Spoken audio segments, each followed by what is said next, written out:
Kalau kita membaca di dalam Asbabun Nuzul, cerita yang berkaitan dengan surat Al-Muzammil, maka surat ini turun ketika Nabi dalam keadaan sedih. Waktu itu Nabi sedang berdakwah di antara keluarga besar beliau dan beberapa sahabat, beberapa paman-paman dan keluarga besar Nabi SAW. Jadi lagi berdakwah di antara keluarga besar, kemudian beliau mendapatkan penolakan, terutama penolakan dari Abu Lahab. Kalau yang lain nggak menolak, hanya diam saja.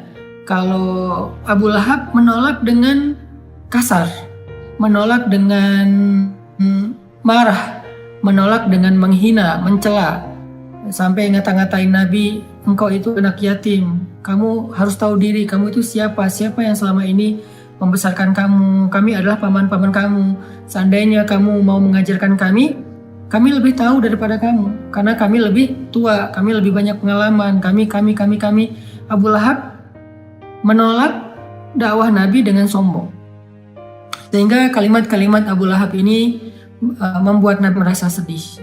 Setelah Nabi berdakwah kepada keluarganya, Nabi juga berdakwah kepada tetangganya, kepada beberapa orang yang beliau kenal, kemudian kepada masyarakatnya yang ada di kota Mekah, dan sebagian besar dari mereka itu menolak Nabi. Bahkan tidak sedikit dari mereka yang menolak Nabi dengan cara-cara yang menyakiti perasaan Nabi.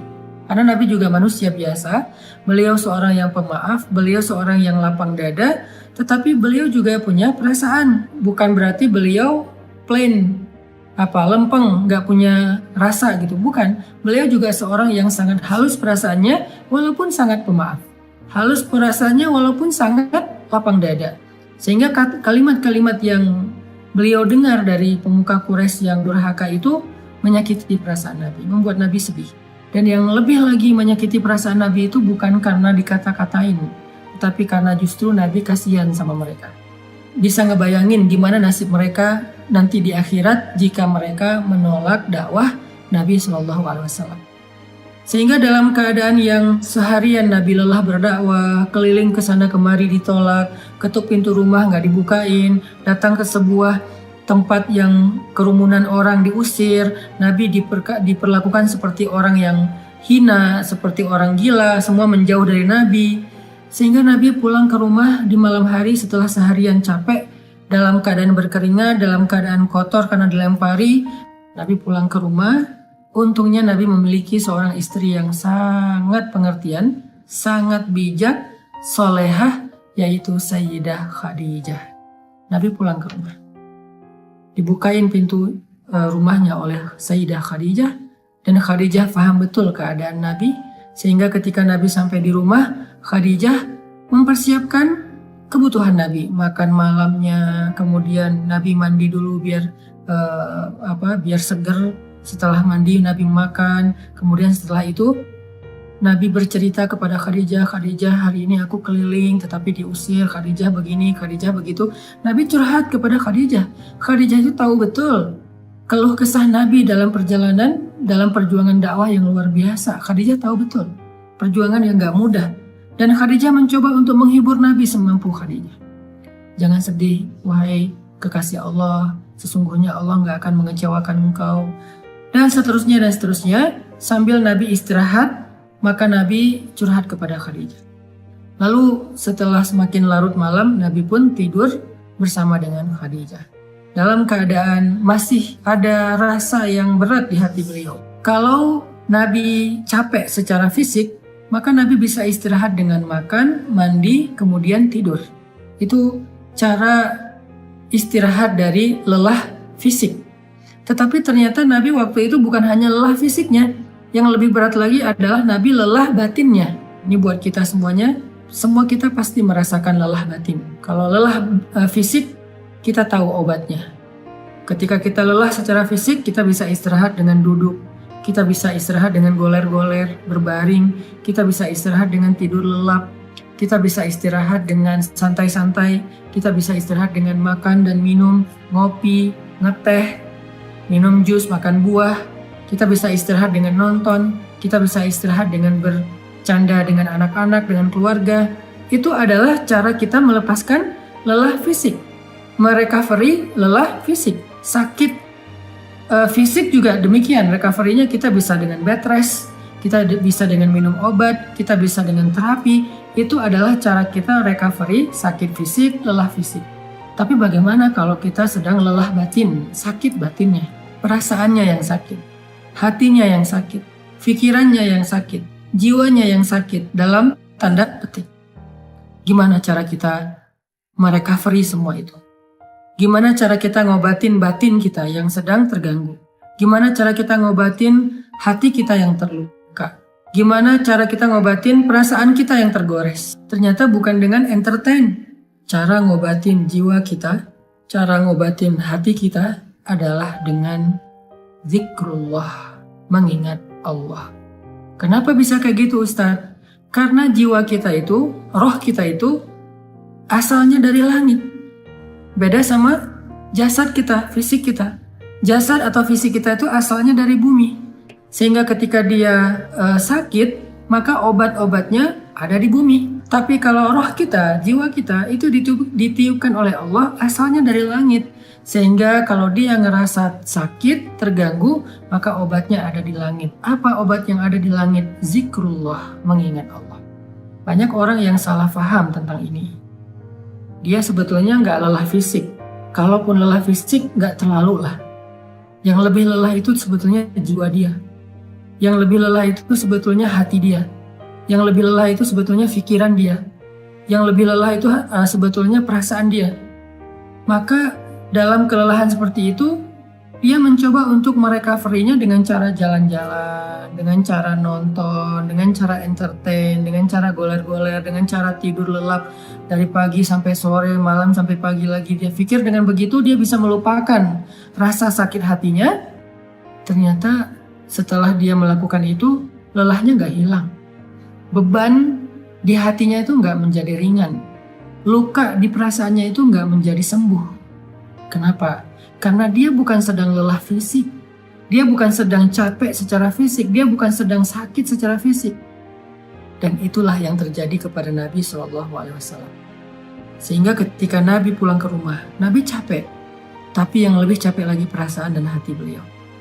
Nabi istirahat bersama dengan Khadijah, Khadijah menyiapkan air hangat, Nabi makan bersama dengan Khadijah, Nabi curhat sedikit kepada Khadijah.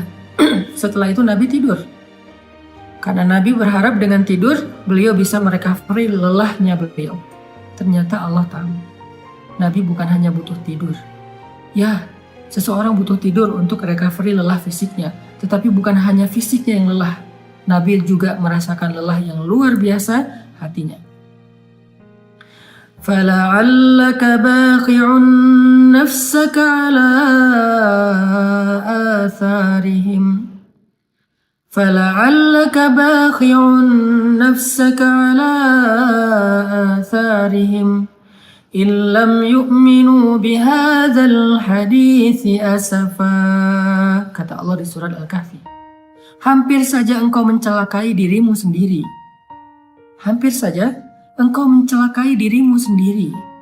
Karena merasa berat terhadap pengingkaran mereka. Merasa berat terhadap kedurhakaan mereka, merasa berat terhadap kekufuran mereka, hampir saja engkau mencelakai dirimu sendiri. Hampir saja engkau membebani perasaanmu sendiri. Itu yang dirasakan Nabi. Nabi sangat terbeban, bukan terbeban secara subjektif perasaan pribadi beliau, bukan. Beliau itu terlalu menginginkan hidayah kepada umatnya. Beliau itu akan sangat sedih kalau ada yang menolak dakwah beliau. Bukan karena pribadinya, tetapi karena kasihan kepada mereka. Allah tahu Nabi sedang merasakan itu. Sehingga ketika Nabi tertidur, terlelap, Muzammil itu sebuah kiasan bahwa Nabi itu tidur lelap. Dalam bahasa Arab, orang kalau tidur lelap itu diistilahkan dengan berselimut. Walaupun bisa juga bermakna memang Nabi memakai selimut, tetapi Al-Quran lebih dalam dari itu.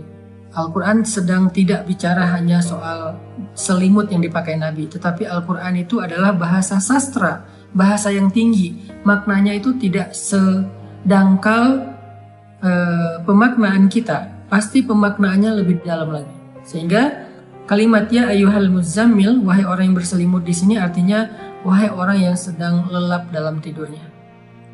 Wahai orang yang sedang nyaman dengan tidurnya. Kan berselimut itu nyaman, lelap ya.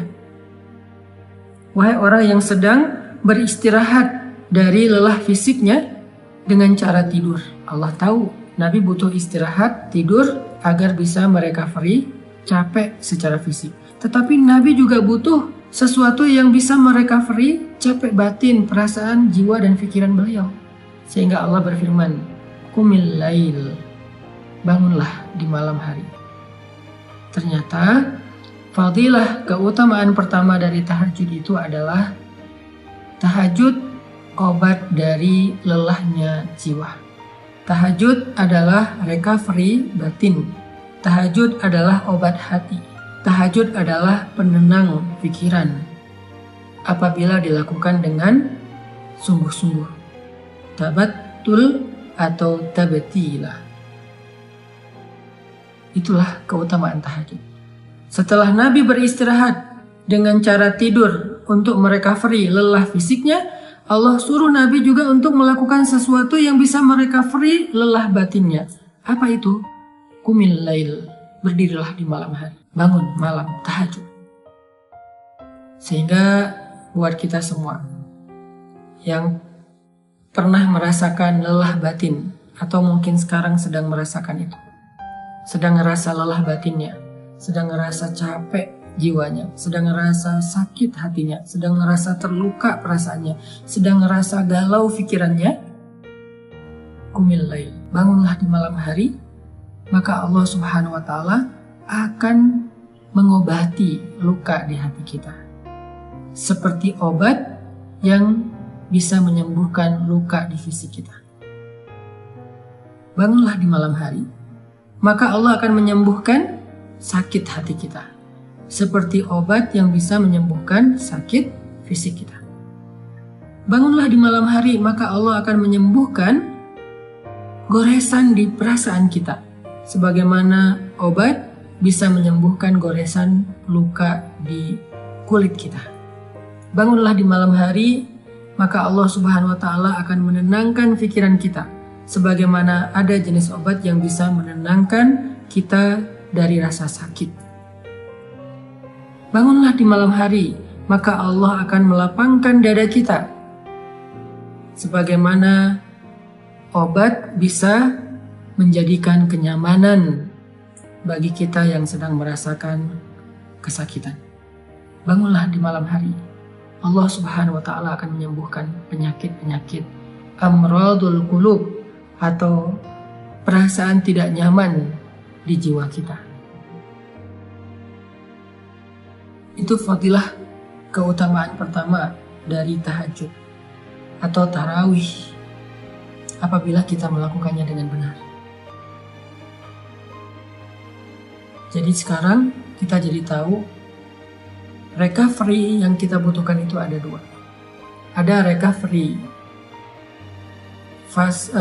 fisik, ada recovery zahir, ada recovery jasad kita, tubuh kita, ada recovery jiwa kita, batin kita, perasaan kita, hati kita.